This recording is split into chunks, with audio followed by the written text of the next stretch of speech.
गुरुशिवः सदाशिवसमारम्भां शङ्कराचार्यमध्यमाम् अस्मदाचार्यपर्यन्तां वन्दे गुरुपरम्पराम्। या कुन्देन्दुतुषारहारधवला या शुभ्रवस्त्रान्विता या वीणावरदण्डमण्डितकरा या श्वेतपद्मासना या ब्रह्माच्युत शंकर प्रवृत्तिभिर्देवै सदा पूजिता सा मां पातु सरस्वती भगवती निःशेषजाढ्यापः। जगदादि जगद्गुरु ಸಿದ್ಧಾರೂಢರನ್ನು ಕ್ಷೇತ್ರಾದಿ ದೇವತೆ ಪವಾಡ ಪುರುಷ ಸದ್ಗುರು ರುದ್ರಾವಧೂತರನ್ನು ಹೃದಯಾರವಿಂದದಲ್ಲಿ ಧ್ಯಾನಿಸುತ್ತಾ ತತ್ಸ್ವರೂಪರು ಪರಮ ಪೂಜ್ಯರು ಶ್ರೋತ್ರಿಯ ಬ್ರಹ್ಮನಿಷ್ಠರು ಮುಮುಕ್ಷುಗಳ ಹಿತಚಿಂತಕರು ಅಸ್ಮದ್ಗುರು ಸದ್ಗುರು ಅಪ್ಪಾಜಿಯವರ ಪವಿತ್ರ ಚರಣಾರವಿಂದಗಳಲ್ಲಿ ದಂಡವತ್ ಪ್ರಣಾಮಗಳನ್ನು ಸಮರ್ಪಿಸಿ ಯಾವ ಈ ನವರಾತ್ರಿ ಕಾರ್ಯಕ್ರಮಕ್ಕೆ ಕಾರಣೀಭೂತರಾಗಿರತಕ್ಕಂಥ ಜಗಜ್ಜನನಿ ಜಗನ್ಮಾತಾ ದೇವಿಯ ಚರಣಾರವಿಂದಗಳಲ್ಲಿ ಕೂಡ ಭಕ್ತಿಯ ನಮನಗಳನ್ನು ಸಮರ್ಪಿಸಿ ಈ ಒಂದು ದೇವಿ ಪುರಾಣದ ಗ್ರಂಥಕರ್ತರಾಗಿರುವ ಚಿದಾನಂದ ಅವಧೂತರ ಚರಣಾರವಿಂದಗಳಲ್ಲಿ ಕೂಡ ನಮಿಸಿ ಈ ಪುಣ್ಯಮಯ ಕಾರ್ಯಕ್ರಮದಲ್ಲಿ ಭಾಗಿಗಳಾಗಿರುವ ತಮ್ಮೆಲ್ಲರಿಗೂ ಕೂಡ ವಂದನೆಗಳನ್ನು ತಿಳಿಸುತ್ತಾ, ನಿನ್ನೆಯ ದಿವಸ ನಾವು ಅಲ್ಲಿ ದೇವಿಯು ಪ್ರತ್ಯಕ್ಷಳಾಗಿ ಆ ಬ್ರಹ್ಮ ವಿಷ್ಣು ಮಹೇಶ್ವರರನ್ನು ಭೂಲೋಕಕ್ಕೆ ತಂದು ಬಿಟ್ಟು ಅದೃಶ್ಯಳಾದಳು ಅಂತೇಳಿ ನಾವು ನೋಡ್ಕೊಂಡು ಬಂದ್ವಿ. ಆವಾಗ ಅದೃಶ್ಯಳಾದ ನಂತರ ದೇವತೆಗಳು ಅವರು ಏನು ಮಾಡಿದರು ಅಂತಕ್ಕಂಥದ್ದನ್ನಿಲ್ಲಿ ನೋಡೋಣ. ಶೌರ್ಯಮಯ ಮಧು ಕೈಟಬರುಗಳು ಶೌರ್ಯ ರೂಪಿ ಪರಾಂಬೆ ಭುಜಬಲ ಶೌರ್ಯದಿಂ ಸಂಹರಿಸಿದಳು ಘನ ಸುದರ್ಶನಾಸ್ತ್ರದಲ್ಲಿ. ಇಲ್ಲಿ ಈ 3ನೇ ಅಧ್ಯಾಯದಲ್ಲಿ ದೇವಿಯು ತ್ರಿಮೂರ್ತಿಗಳ ತಾಯಿಯನ್ನು ಕಳೆದುಕೊಂಡು ಶಿಶುವಿನಂತೆ ಅವರೇನು ಮಾಡಿದರು, ಕಷ್ಟಪಟ್ಟರು ಅಂತ. ಒಮ್ಮೆಲೆ ಅದೃಶ್ಯಳಾದ ನಂತರ ಅವ್ರಿಗೇನಾಯ್ತು ಅಂದರೆ ಚಿಂತೆ ಆಯಿತು.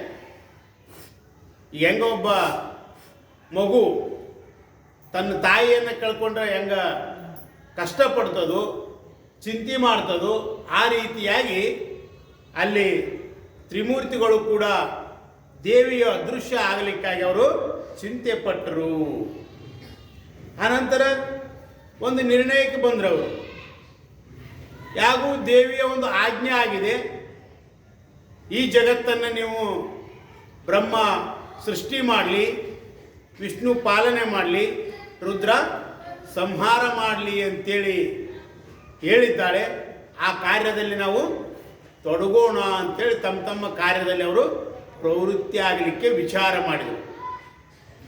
ಆದರೆ ಈಗ ಯಾವುದೇ ಒಂದು ಕೆಲಸ ಆಗಬೇಕಾದ್ರೆ ಯಾರಾದರೂ ಒಬ್ಬರು ಮುಖ್ಯಸ್ಥರು ಬೇಕಾಗ್ತದೆ. ಆ ಮುಖ್ಯಸ್ಥರ ಒಂದು ಅಂಡರ್ದಲ್ಲಿ ಅವರ ಒಂದು ಕೈ ಕೆಳಗೆ ಎಲ್ಲ ಕೆಲಸಗಳು ಆದ್ರೆ ಸರಿ ಇರ್ತದ.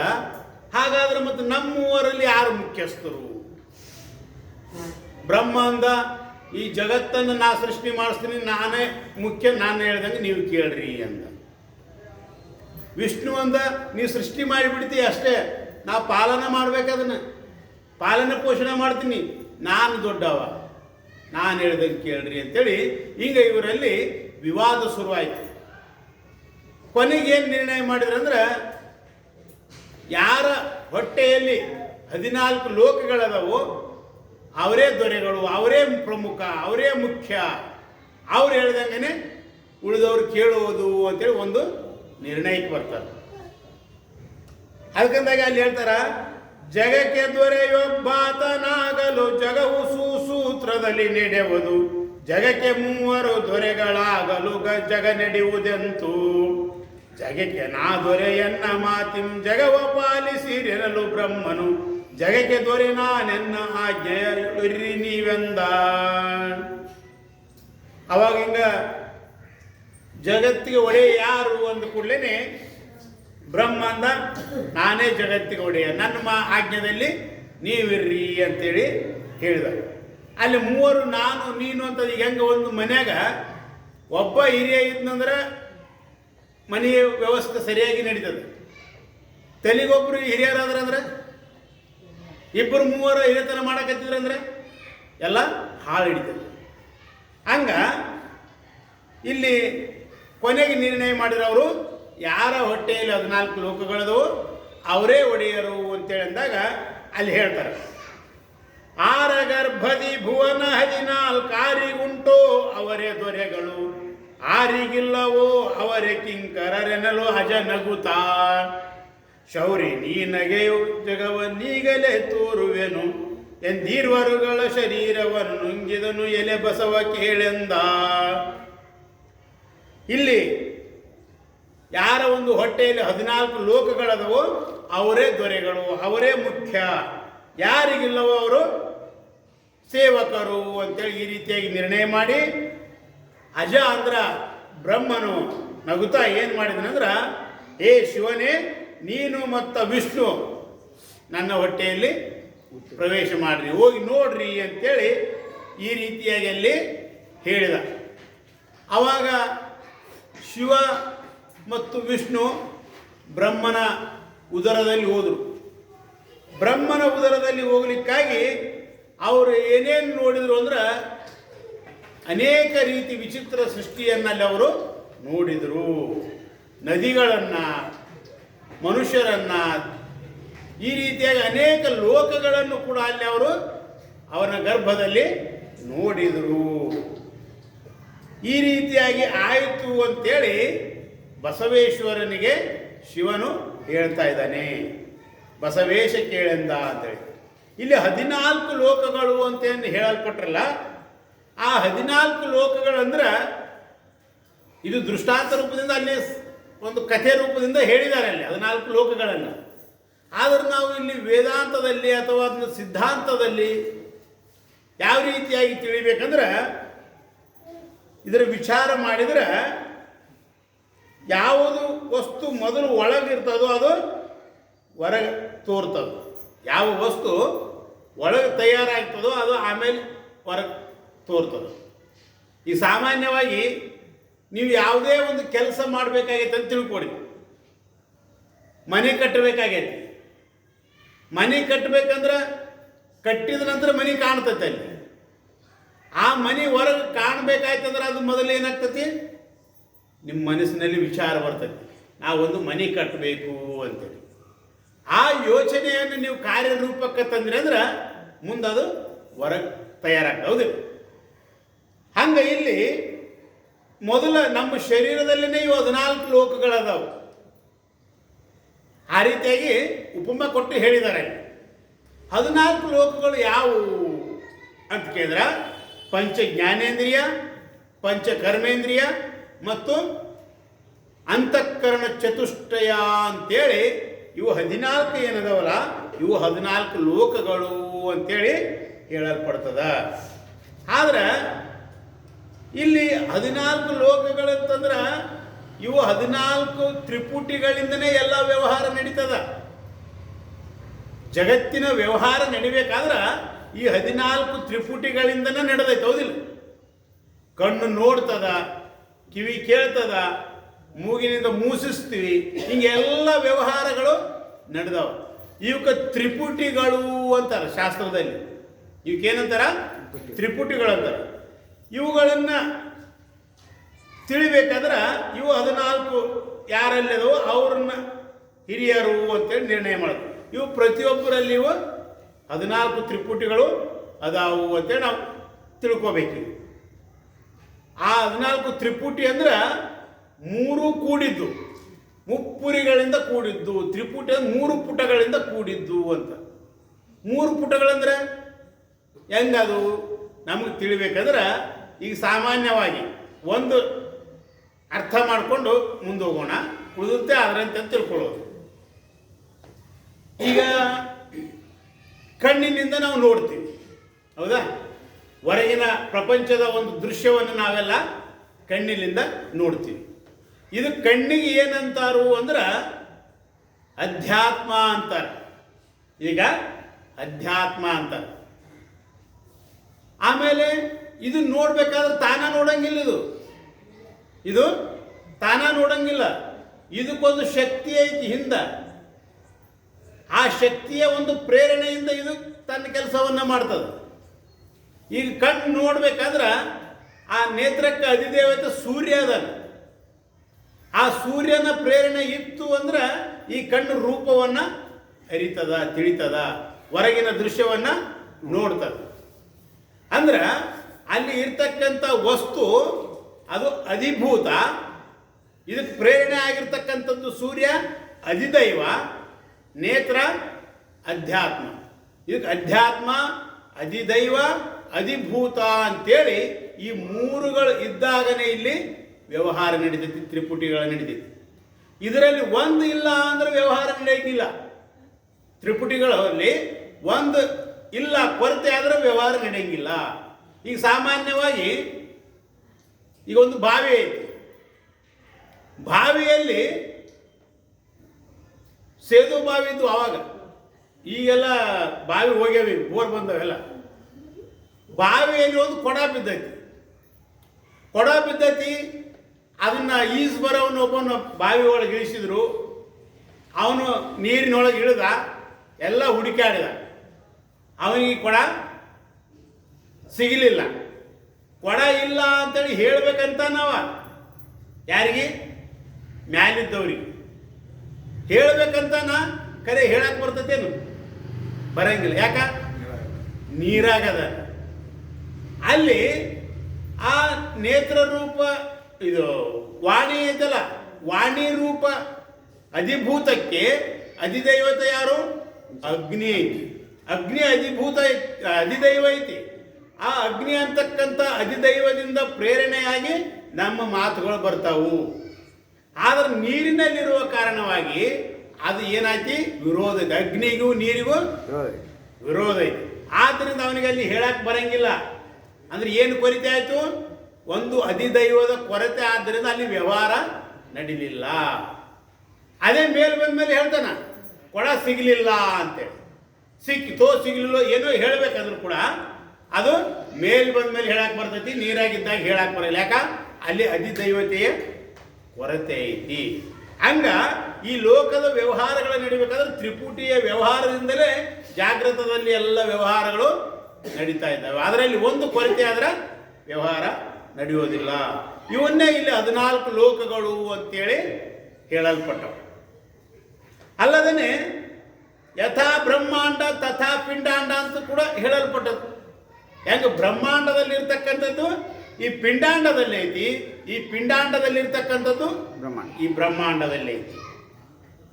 ಆದ್ದರಿಂದ ಈ ದೇಹದಲ್ಲಿ ಸೂಕ್ಷ್ಮ ರೂಪದಿಂದ ಇವು ಅದಾವು ಅಂತ.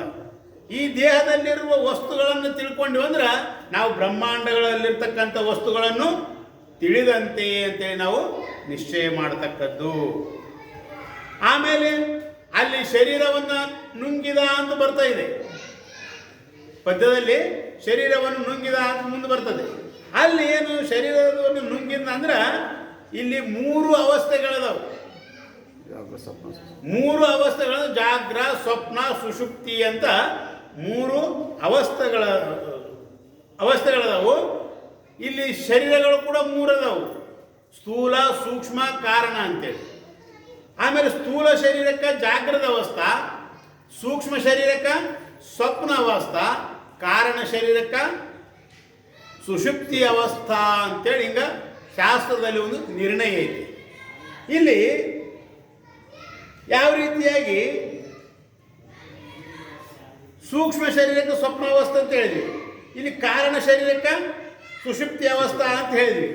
ಇಲ್ಲಿ ಇವುಗಳಿಗೆ ಒಡೆಯ ಆಗಿರ್ತಕ್ಕಂಥ ಅಧಿಪತಿ, ಯಾಕಂದರೆ ಜಾಗೃತ ಅವಸ್ಥೆಗಳಲ್ಲಿ ಸ್ವಪ್ನ ಅವಸ್ಥೆಗಳಲ್ಲಿ ವ್ಯವಹಾರ ಕಂಡು ಬರ್ತದೆ, ಜಾಗೃತದಲ್ಲಿ ಸ್ವಪ್ನದಲ್ಲಿ ವ್ಯವಹಾರ ಕಂಡು ಬರ್ತದೆ, ಸುಷುಪ್ತಿಯಲ್ಲಿ ಏನೂ ಇಲ್ಲ.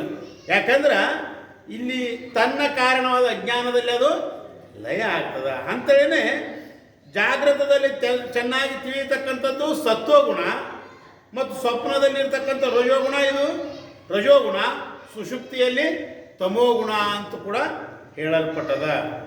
ಹೀಗಿರುವಾಗ ಅಲ್ಲಿ ಬ್ರಹ್ಮನು ವಿಷ್ಣು ರುದ್ರರನ್ನು ನುಂಗಿದಿನ ಅಂತೇಳಿ ಬರ್ತದೆ. ಬ್ರಹ್ಮ ಏನು ಮಾಡಿದ?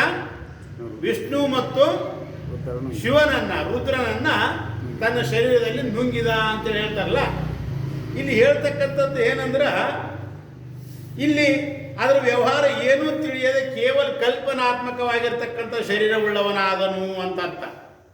ಆ ಬ್ರಹ್ಮನು ಕಲ್ಪನಾಮಯ ಸೃಷ್ಟಿಯನ್ನು ಇವರಿಬ್ಬರು ಅನೇಕ ರೀತಿಯಾಗಿ ಅಲ್ಲಿ ನೋಡಿದರು ಅವನ ಗರ್ಭದಲ್ಲಿ ಅಂತ.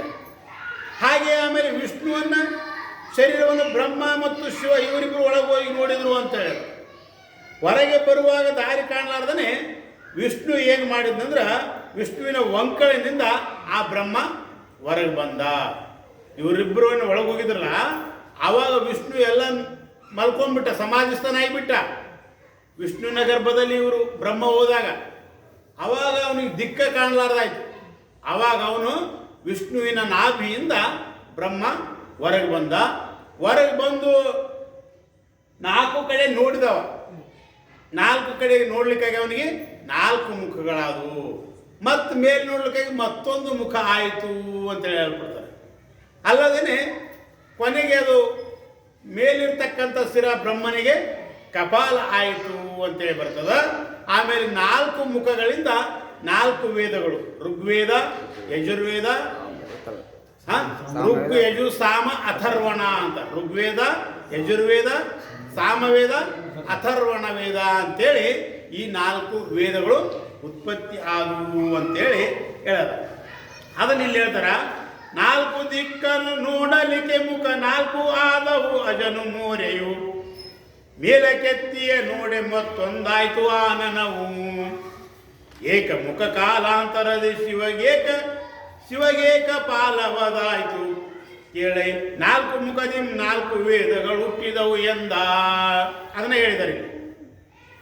ಅವಾಗ ಬ್ರಹ್ಮ 4 ಕಡೆ ನೋಡ್ಲಿಕ್ಕಾಗಿ 4 ಮುಖಗಳಾದವು, 4 ವೇದಗಳಲ್ಲಿ ಹುಟ್ಟಿದವು ಅಂತಂದ್ರೆ, ಅದೇ ಸಮಯದಲ್ಲಿನೇ ಯಾವಾಗ 4 ವೇದಗಳು ಸೃಷ್ಟಿಯಾಯಿತು, ಇವನಿಗೆ 4 ಮುಖಗಳಾದವು. ಅದೇ ಸಮಯದಲ್ಲಿ ಏನಾಯ್ತು ಅಂದ್ರೆ, ವಿಷ್ಣುವಿನ ಕಿವಿಯಿಂದ ಮಧುಕೈಟಭರು ಅಂತಕ್ಕಂಥವರ ಉದಯ ಆಗ್ತದೆ, ಅವರು ಹುಟ್ಟುತ್ತಾರ. ಅವರು ಬಹಳಷ್ಟು ಪರಾಕ್ರಮಿಯಾಗಿರ್ತಾರೆ ಮಧುಕೈಟಭರು. ಅವರು ಹುಟ್ಟಿ ಏನು ಮಾಡಿದರು ಅಂದ್ರೆ, ಬ್ರಹ್ಮನನ್ನ ಯುದ್ಧಕ್ಕೆ ಕರೆದ್ರು. ಅವರು ನೀನು ನಮ್ಮ ಜೊತೆ ಯುದ್ಧ ಮಾಡಬಾ ಅಂತ ಕರೀತಾರೆ ಅವರು. ಆವಾಗ ಬ್ರಹ್ಮ ಅಂತನ, ಇವರಿಂದ ನನ್ನ ಜೊತೆ ಯುದ್ಧ ಮಾಡೋಕ್ಕಾಗಿಲ್ಲ, ಇವರೊಡನೆ ನನಗೆ ಯುದ್ಧ ಮಾಡೋಕ್ಕಾಗೋದಿಲ್ಲ ಅಂತ ತಿಳ್ಕೊಂಡು ಅವನೇನು ಮಾಡ್ತಾನೆ, ಇದಕ್ಕೇನು ಉಪಾಯ ಮಾಡೋದು, ನನ್ನಿಂದಂತೂ ಯುದ್ಧ ಮಾಡೋಕ್ಕಾಗೋದಿಲ್ಲ, ಏನು ಉಪಾಯ ಮಾಡೋದು ಅಂತೇಳಿ ದೇವಿಯನ್ನು ಅವನು ಸ್ತುತಿ ಮಾಡ್ತಾನೆ, ದೇವಿಯನ್ನು ಸ್ಮರಣೆ ಮಾಡ್ತಾನೆ. ಏ ದೇವಿಯೇ, ನೀನು ವಿಷ್ಣುವಿನನ್ನು ಎಬ್ಬಿಸು ಅಂತೇಳಿ ಅಲ್ಲಿ ಹೇಳ್ತಾ ಇದ್ದಾರೆ. ಅವಾಗ ವಿಷ್ಣು ಅಂತನ, ಏನು ಬಾಯದಿ ಕೊಲ್ವೆ ನಿವರನು ಏನು ಗತಿ ಅಂದೆನುತ ವಿಷ್ಣು ತಾನು ನುಡಿದನು ನಗುತ್ತಲ ಮಧುಕೈಟಭಾದ್ಯರಿಗೆ. ಹೇಳಿರೈ ಬಹುದಣಿದಿರೈ ನೀವು, ನಾನು ಮೆಚ್ಚಿದೆ ನಿಮ್ಮ ಶೌರ್ಯಕ್ಕೆ, ಏನು ಬೇಕಾಗಿರುವುದು ಬೇಡಿರಿ ಇವನುರವೆಂದ. ಅಲ್ಲಿ ಕೊನೆಗೆ ವಿಷ್ಣುವನ್ನ ಎಬ್ಬಿಸು ಅಂತೇಳಿ ದೇವಿಯನ್ನ ಕುರಿತು ಸ್ತುತಿ ಮಾಡಿ ಆರಾಧನೆ ಮಾಡಿದ ಕೂಡಲೇ ಆ ದೇವಿಯು ವಿಷ್ಣುವಿಗೆ ಎಚ್ಚರ ಮಾಡ್ತಾಳೆ. ಎಚ್ಚರ ಮಾಡಿದ ನಂತರ ಆ ವಿಷ್ಣು ಒಳಗ ದೇವಿಯ ಪ್ರತ್ಯಕ್ಷಳಾಗಿ ಅವರೊಡನೆ ಅಲ್ಲಿ ಯುದ್ಧ ನಡೀತದೆ. ಎಷ್ಟು ವರ್ಷ ಯುದ್ಧ ನಡೀತೈತೆ ಅಂದ್ರೆ 5 ವರ್ಷದ ತನಕ ಯುದ್ಧ ನಡೀತೈತಿ ಮಧುಕೈಟಭರಿಗೂ ಮತ್ತು ವಿಷ್ಣುವಿನಿಗೆ. ಈಗ ನಡೆದಾಗ 5 ವರ್ಷ ನಡೀತು, ಇವ್ರೇನು ಸೋಲವಲ್ರು. ಅವಾಗ ವಿಷ್ಣು ಈ ಮಾತನ್ನು ಹೇಳ್ತಾನೆ, ಇವ್ರನ್ನ ಯಾವ ಉಪಾಯದಿಂದ ಇವ್ರನ್ನ ಕೊಲ್ಲಬೇಕು ನಾನು ಅಂತೇಳಿ ವಿಚಾರ ಮಾಡಿ ಹೇಳ್ತಾನ, ನಿಮ್ಮ ಶೌರ್ಯಕ್ಕೆ ನಾನು ಮೆಚ್ಚಿದೆ. 5 ವರ್ಷ ಯುದ್ಧ ಮಾಡೋದ ಸಾಮಾನ್ಯ.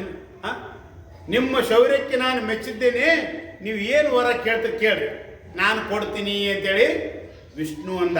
ಯಾರಿಗೆ? ಮಧುಕೈಟಭರಿಗೆ. ಮಧುಕೈಟಭರಿಗೆ ಈ ರೀತಿಯಾಗಿ ಅವನು ಹೇಳಿದ ಕೂಡಲೇ ಮಧುಕೈಟಭರು ಅಂದರು, ಆಯ್ತು ಕೊಡು ವರ ಅನ್ನಲಿಲ್ಲ ಅವರು. ಅವ್ರೇನಂದ್ರು ನೋಡು, ನಕ್ಕರ ಮಧುಕೈಟಭರು ಎಲ್ಲೋ ಕಕ್ಕಸದ ನಾವಿ ಇರುವರಿಯಮ್ಮಯ್ಯ ದಕ್ಕಡಿಯ ನೀನಾತೆ ಸೈ ನಿನಗಾವು ಮೆಚ್ಚಿದೆವು ಚೊಕ್ಕ ಚೂರ ಬೇಡಿವೆ ನಿಮಿಷಕ್ಕೆ ಎಂದನೇ ಕೊಟ್ಟ ರಾಯನಲು ತಕ್ಕರದ ಕೈ ಇಕ್ಕಿದನು ಆ ಸುದರ್ಶನಾಸ್ತ್ರಕ್ಕೆ. ಅವಾಗ ಅವ್ರು ಮಧುಕೈಟಭರಂತರ, ಅಲ್ಲ ನೀನು ನಮ್ಮ ಜೊತೆ ಯುದ್ಧ ಮಾಡಿ ನಮ್ಮ ಪರಾಕ್ರಮವನ್ನು ನೀನು ಮೆಚ್ಚಿ ನಮ್ಮ ಇಬ್ಬರಿಗೆ ವರ ಕೊಡ್ತೀನಿ ಅಂತ ಹೇಳ್ತಿದ್ದಿ, ಇದು ಅಷ್ಟು ಸರಳ ಅಲ್ಲ, ಸರಿಯಲ್ಲ. ಯಾಕಂದ್ರೆ ನಾವು ಇಬ್ಬರು ಇದೀವಿ, ನೀನು ಒಬ್ಬ ಇದ್ದೀವಿ. ನಮ್ಮ ಇಬ್ಬರೊಡನೆ ನೀವು ಒಬ್ಬ ಯುದ್ಧ ಮಾಡಿ ನಿನ್ನ ಪರಾಕ್ರಮ ಎಷ್ಟೈತಿ, ನಿನಗೆ ನಾವು ಮೆಚ್ಚಿದ್ವಿ, ಆದ್ರಿಂದ ನೀನ ವರ ಬೇಡು, ನಾವು ಕೊಡ್ತೀವಿ ಅಂತಾರೆ. ಅಂದ್ರೆ ಈಗ ಇರ್ತಲ್ಲ ದುಷ್ಟರು ಇನ್ನೊಬ್ಬರ ಮಾತನ್ನು ಅವರು ಒಪ್ಪೋದಿಲ್ಲ. ಅದಕ್ಕಂದಾಗಿ ಮೂರ್ಖರ ಲಕ್ಷಣಗಳಿರ್ತಾವೆ. ಮೂರ್ಖಸ್ಯ ಪಂಚ ಚಿಹ್ನಾನಿ ಗರ್ವಿ ದುರ್ವಚನಿ ತಥಾ ಅಟೀಚ ಅಪ್ರಿಯವಾದೀಚ ಪರೋಕ್ತಂ ನೈವ ಮನ್ಯತೆ ಅಂತ ಹೇಳ್ತಾರೆ. ಅಂದ್ರೆ ಮೂರ್ಖರಲ್ಲಿ ಪಂಚಲಕ್ಷಣಗಳಿರ್ತಾವಂತ. ಮೂರ್ಖಸ್ಯ ಪಂಚ ಚಿಹ್ನಾನಿ ಯಾವ್ಯಾವು? ಮೂರ್ಖಸ್ಯ ಪಂಚ ಚಿಹ್ನಾನಿ ಗರ್ವಿ, ಮೊದಲನೇದಾಗ ಗರ್ವಿಷ್ಠ ಆಗಿರ್ತಾನವ. ಇವ್ರು ಮತ್ತು ಮಧುಕೈಟಭರು ಗರ್ವಿಷ್ಠರಾಗಿದ್ರಿಲ್ಲ ಅಂತೇಳಿ ನಮಗೇನು ವರ ಕೊಡಬೇಡ, ನಿನ್ನ ನಾವು ಮೆಚ್ಚಿ ನೀನೇ ಏನು ಕೇಳಿ ನಾವು ಕೊಡ್ತೀವಿ ಅಂತಾರ. ಗರ್ವ ಇತ್ತು. ಗರ್ವಿ ದುರ್ವಚನಿ, ದುಷ್ಟ ವಚನಗಳನ್ನು ಆಡೋದು, ಕೆಟ್ಟ ಮಾತುಗಳನ್ನು ಆಡೋದು, ಇವರು ಕೂಡ ಮೂರ್ಖನ ಲಕ್ಷಣಗಳಂತ. ಅಹಂಕಾರ ಪಡೋದು, ನನ್ನಿಂದನೇ ಎಲ್ಲ, ನನ್ನಂಗೆ ಯಾರಿಲ್ಲ ಅಂತ ಅಹಂಕಾರ ಪಡ್ತಿದ್ದಂದ್ರೆ ಏನು ತಿಳ್ಕೊಬೇಕು ನಾವು? ಒಂದು ಚಿನ್ನ ಇವನಲ್ಲೇ ಐತಿ, ಮೂರ್ಖನ ಚಿನ್ನ ಅಂತ ತಿಳ್ಕೊಬೇಕು. ಆಮೇಲೆ ಕೆಟ್ಟ ಮಾತುಗಳನ್ನು ಆಡ್ತಿದ್ದ. ಕೆಲವೊಬ್ಬರು ಬಾಯಿಯಲ್ಲಿ ಬರೀ ಸುಭಾಷಿತಗಳನ್ನು ಬರ್ತಾವೆ, ಕೆಟ್ಟ ಬೈಗಳ, ಅವನ ಮೇಲೆ, ಅಕ್ಕನ ಮೇಲೆ, ತಂಗಿ ಮೇಲೆ, ಎಲ್ಲರ ಇವು ಏನಂದ್ರೆ ಮೂರ್ಖರ ಚಿಹ್ನೆಗಳು ಇವೆಲ್ಲ. ದುರ್ವಚನ, ಅಪ್ರಿಯವಾದೀಚ, ಗರ್ವಿ ದುರ್ವಚನಿ ತಥಾ ಹಟೀಚ. ಹಟೀಚದ ಹಠವಾದಿಗಳು, ನಂದ ಖರೆ, ನಾ ಮಾಡಿದ್ದ ಸರಿ ಅಂತೇಳಿ ಈ ರೀತಿಯಾಗಿ ಹಠ ಮಾಡ್ತಿದ್ರು. ಅಂದ್ರೆ ಅವ್ರದ್ದು ಕೂಡ ಮೂರ್ಖರಲ್ಲಿ ಒಂದು ಚಿಹ್ನೆ ಐತಿ ಅಂತ ತಿಳ್ಕೊಬೇಕು. ಅಪ್ರಿಯವಾದೀಚ, ಇನ್ನೊಬ್ಬರಿಗೆ ಪ್ರಿಯವಾಗಿರ್ತಕ್ಕಂಥ ಮಾತುಗಳನ್ನೇ ಆಡಂಗಿಲ್ಲ ಅವನ ಮಾತಿನಿಂದ ಇನ್ನೊಬ್ಬರಿಗೆ ಚುಚ್ಚು ಮಾತಾಡೋದು ಬರೀ. ಈ ರೀತಿಯಾಗಿದ್ರು ಕೂಡ ಅವನು ಮೂರ್ಖರ ಒಂದು ಲಕ್ಷಣ. ಪರೋಕ್ಷಂ ನೈವ ಮನ್ಯತೆ. ಪರೋಕ್ತಂ ನೈವ ಮನ್ಯತೆ ಅಂದ್ರೆ ಇನ್ನೊಬ್ಬರ ಮಾತು ಕೇಳೋದೇ ಇಲ್ಲ, ಹೀಗಿರ್ತದೆ. ಹಂಗ ಇಲ್ಲಿ ಅವ್ರು ಏನಂದ್ರು ಮಧುಕೈಟಭರು ಅಂದ್ರೆ, ನಿನಗೆ ನಾವು ಮೆಚ್ಚಿವಿ, ನೀನ ವರ ಬೇಡು, ನಾವು ಕೊಡ್ತೀವಿ ಅಂತೇಳಿ ಮಧುಕೈಟಭರಲ್ಲಿ ಹೇಳಿದರು. ಅವಾಗ ಅಲ್ಲಿ ವಿಷ್ಣು ಹೇಳ್ತಾನ, ಹರಿಯಲಿ ನಿಮ್ಮಯ ತಲೆಯ ಎಂದರಿಕೆ ಮಾಡುತ್ತ ಕಳರ ಶಿರಗಳ ತರಿದ ನಾಗಳೆ ಚಕ್ರದಲ್ಲಿ ಶತಸಂಖ್ಯೆ ಚೂರ್ಣಾಗೆ ಹರಣ ಒಳಿದ ಕಳರ ಕಾಣುತ್ತ ಹರಿಯ ಸ್ತುತಿಸಿ ಮಾಡಿರುವುದನ್ನು ಕಮಲಜ ಪರಮಶಾಂಭವಿ ತ್ರಾಯಿ ಎಂದೆನ್ನುತ್ತ. ಈ ರೀತಿಯಾಗಿ ಅಲ್ಲಿ ಬ್ರಹ್ಮನು ದೇವಿಯನ್ನ ಅನೇಕ ರೂಪದಿಂದಲ್ಲಿ ವಿಷ್ಣುವಿನ ಸ್ತುತಿ ಮಾಡಿ, ವಿಷ್ಣು ನಗುತ್ತಾ ಪೂರ್ಣಾನಂದ ಬ್ರಹ್ಮದನ್ನ ಅಪ್ಪಿಕೊಂಡು ಈ ರಾಕ್ಷಸರ ಉತ್ಪತ್ತಿ ಹೆಂಗಾಯ್ತು ಅಂತ ಅಲ್ಲಿ ಮುಂದೆಲ್ಲ ಕೇಳ್ತಾನೆ. ಅಂದ್ರೆ ನೀ ಏನು ಬೇಡ ವರ ಕೊಡ್ತೀವಿ ಅಂದ್ರಲ್ಲ ಅವರು, ಯಾರು? ಮಧುಕೈಟಭರು. ಆವಾಗ ವಿಷ್ಣು ಅಂದ, ಹರಿಯಲ್ಲಿ ನಿಮ್ಮಯ ಶಿರಗಳು ಅಂದ್ಬಿಟ್ಟು, ನಿಮ್ಮ ತಲೆ ರುಂಡ ಬೇರೆ ಆಗಲಿ, ಶಿರಚ್ಛೇದನ ಆಗಲಿ ಅಂತೇಳಿ ಅಂದ ಕೂಡಲೇ ಅವರೆಲ್ಲ ರುಂಡಗಳು ಕತ್ತರಿಸಿದ್ರು. ಇಲ್ಲಿ ಏನು ಮುಖ್ಯ ಅಂದ್ರೆ, ಮೊದಲನ್ನು ಕೂಡ ಯುದ್ಧ ಆರಂಭದಲ್ಲಿನೂ ವಿಷ್ಣು ಸುದರ್ಶನ ಚಕ್ರ ತಗೊಂಡೇ ಯುದ್ಧ ಮಾಡಿದವ. ಆದ್ರೆ ಅದಾದ ನಂತರ ಮತ್ತೆ ಎಲ್ಲ ಆಯುಧಗಳಿದಾವಲ್ಲ, ಗದೆ, ಚಕ್ರ, ಇವು ಆಮೇಲೆ ಬಿಲ್ಲು, ಇವೆಲ್ಲ ಅನೇಕ ಏನು ಆಯುಧಗಳಿದಾವಲ್ಲ, ಅವುಗಳಿಂದ ಎಲ್ಲ ಯುದ್ಧ ಮಾಡಲಿಕ್ಕಾಗಿ 5 ವರ್ಷ ಹೋಯ್ತು. ಕೊನೆಗೆ ಮತ್ತು ಸುದರ್ಶನಾಸ್ತ್ರವನ್ನೇ ತೆಗೆದುಕೊಂಡು ಕೊನೆಗೆ ಅವ್ರನ್ನ ಸಂಹಾರ ಮಾಡಿದ. ಇಲ್ಲಿ ಅರ್ಥ ಏನಂತಂದ್ರೆ, ಯಾವುದೇ ಒಂದು ಕಾರ್ಯವನ್ನು ನಾವು ಮಾಡಬೇಕಾದ್ರೆ ಮೊದಲು ಸಂಕಲ್ಪ ಮಾಡಬೇಕು. ಸಂಕಲ್ಪ ಮಾಡಿ ಕಾರ್ಯದಲ್ಲಿ ಪ್ರವೃತ್ತಿ ಆದ್ರೆ ಅದು ಕಾರ್ಯ ಯಶಸ್ವಿ ಆಗ್ತದ ಅಂತಕ್ಕಂಥದ್ದನ್ನು ಸೂಚಿಸ್ತದೆ. ಇಲ್ಲಿ ಮೊದಲು ಅವ್ರಿಗೇನಿಂದ ಹರಿಯಲ್ಲಿ ನಿಮ್ಮಯ್ಯ ತಲೆ ಎಂದು ಅರಿಕೆ ಮಾಡುತ್ತಾ ನಿಮ್ಮ ತೆರೆಗಳು ಕತ್ತರಿಸಿ ಬೀಳಲಿ ಅಂತೇಳಿ ಸಂಕಲ್ಪ ಮಾಡಿ ಸುದರ್ಶನಾಸ್ತ್ರವನ್ನು ಬಿಟ್ಟಲ್ಲ, ಆವಾಗ ಅವರು ಶಿರಚ್ಛೇದನವಾಯಿತು. ನಾವು ಕೂಡ ವ್ಯವಹಾರದಲ್ಲಿ ಏನಾದರೂ ಒಂದು ಕಾರ್ಯ ಮಾಡಬೇಕಾದ್ರೆ ಮೊದಲು ಸಂಕಲ್ಪ ಮಾಡಬೇಕು. ಯಾವುದೇ ಒಂದು ಶುಭ ಕಾರ್ಯಗಳನ್ನು ಮಾಡುವಾಗ ಅಡ್ಡಿ ಆತಂಕಗಳು ಬಹಳ ಬರ್ತಾವ, ಹೌದಿಲ್ಲ? ಆದ್ದರಿಂದ ಆ ಅಡ್ಡಿ ಆತಂಕಗಳಿಗೆ ನಾವೇನು ಮಾಡ್ತೀವಿ ಅಂದ್ರೆ ಹೆದರಿ ಅರ್ಧಕ್ಕೆ ಕೈ ಬಿಡ್ತೀವಿ. ಬ್ಯಾಡ ಬಿಡಪ್ಪ ಇದನ್ನ ಎಲ್ಲಿ ಅಂತೇಳಿ ಅರ್ಧಕ್ಕೆ ಕೈ ಬಿಡ್ತೀವಿ. ಹಂಗೆ ಎಡರು ತೊಡರುಗಳು ಬಂದಲ್ಲಿ ಧೈರ್ಯವನ್ನು ಸಾಧಿಸಿ ಸತ್ಯ ಸಂಕಲ್ಪ ಮಾಡಿ ಅದರಂತೆ ಪ್ರಯತ್ನ ಮಾಡಿದೀವಿ ಅಂದ್ರೆ ಕೊನೆಗೆ ಯಶಸ್ಸು ಅಂತಕ್ಕಂಥದ್ದು ಸಿಕ್ಕೇ ಸಿಗ್ತದ. ಆದ್ದರಿಂದ ನಾವು ಮೊದಲ ಕಾರ್ಯವನ್ನು ಮಾಡುವಾಗ ಸತ್ಯ ಸಂಕಲ್ಪ ಮಾಡಬೇಕು, ಅದಕ್ಕೆ ತಕ್ಕಂತೆ ನಾವು ಪ್ರಯತ್ನ ಮಾಡಬೇಕು. ಆವಾಗ ನಮ್ಗೆ ಯಶಸ್ಸು ಅಂತಕ್ಕಂಥದ್ದು ಸಿಗ್ತದ ಅಂತೇಳಿ ಇದರಿಂದ ನಾವು ಮಾಡ್ಬೋದು, ಅರ್ಥ ಮಾಡ್ಬೋದು. ಈ ರೀತಿಯಾಗಿ ಅಲ್ಲಿ ಆ ಒಂದು ಮಧುಕೈಟವರ ಸಂಹಾರ ಅಂತಕ್ಕಂಥದ್ದು ಆಗ್ತದ. ಆ ಮಧುಕೈಟವರ ಸಂಹಾರ ಆದ ನಂತರ ಅಲ್ಲಿ ಚಿಂತಿಸಿದ ನಗುಜನು ಹರಿತ ಚಿಂತಿಸಿದ ಶಿವನಿಂಗೆ ಯಾತಕ್ಕೆ ಮುಂತುಗಾಣದೆ ಮಲಗಿದೆನೋ ಮಹಾಯೋಗ ನಿದ್ರೆಯಲಿ ಎಂತು ಕಾಂಬೆವು ಶಿವನ ನಾವಿ ಎಂತು ಹುಡುಕುವೆನುತ ಬಹಳೆ ಚಿಂತೆಯಲ್ಲಿ ನಿನ್ನೆಂದರು ಚಿದಾನಂದಾತ್ಮ ಗುರುವರನ. ಮಧುಕೈಟವರ ಸಂಹಾರ ಆಯಿತು. ಆವಾಗ ವಿಷ್ಣು ಕೇಳ್ತಾನ, ಏನಿದು, ಏನೇನಾಯಿತು, ಶಿವ ಎಲ್ಲಿ ಅಂತೇಳಿ ಬ್ರಹ್ಮನನ್ನ ಕೇಳಿದ.